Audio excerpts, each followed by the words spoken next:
親愛的朋友們，我們在生活中聽到令人震驚的消息時，是否曾想過，這真的是真的嗎？當有人分享一件難以置信的事情時，除非我們親眼看到或親身經歷，否則很容易產生懷疑。有時候，合理的懷疑能幫助我們更深入地理解真相。今天，我想通過約翰福音20章24節至29節，與大家分享多馬從懷疑到信心的故事。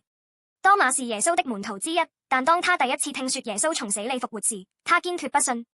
其他門徒和婦女們見證說他們見到了復活的耶穌，但多馬說，除非我親眼看到他手上的釘痕，親手摸到他被麻刺的肋旁，我絕不相信。他需要親眼看到，親手摸到才能相信。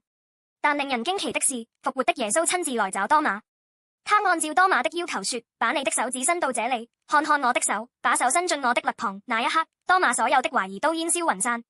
他看着耶穌，宣告，我的主，我的上帝。這不僅僅是情感的迸發，而是改變他生命的堅定信仰。多馬的故事告訴我們，復活不僅僅是一個古老的故事，它是一個歡迎我們提問和懷疑的事件。你們中有些人可能對耶穌了解不多，有些人可能在想，復活是真的嗎？像多馬一樣懷疑並不是雜麼羞恥的事，相反，懷疑可能是尋找真理的起點。耶穌沒有責罵多馬的懷疑，他來到他面前，給了他確信。然後他說，那些沒有看見就相信的人有福了，這對今天的我們來說也是一份祝福。作為現代人，我們和多馬一樣，渴望尋找生命的意義和真理。當工作艱難或未來不確定時，我們會問，我生命的目的是什麼？復活可以是這個問題的答案。他證明耶穌戰勝了死亡，為我們帶來了永恆的盼望。這份盼望帶領我們超越懷疑，走向確信。多馬曾懷疑，但當他遇見耶穌時，他宣稱，我的上帝。我們也可以把自己的懷疑和問題帶到耶穌面前。今天你有怎麼樣的懷疑？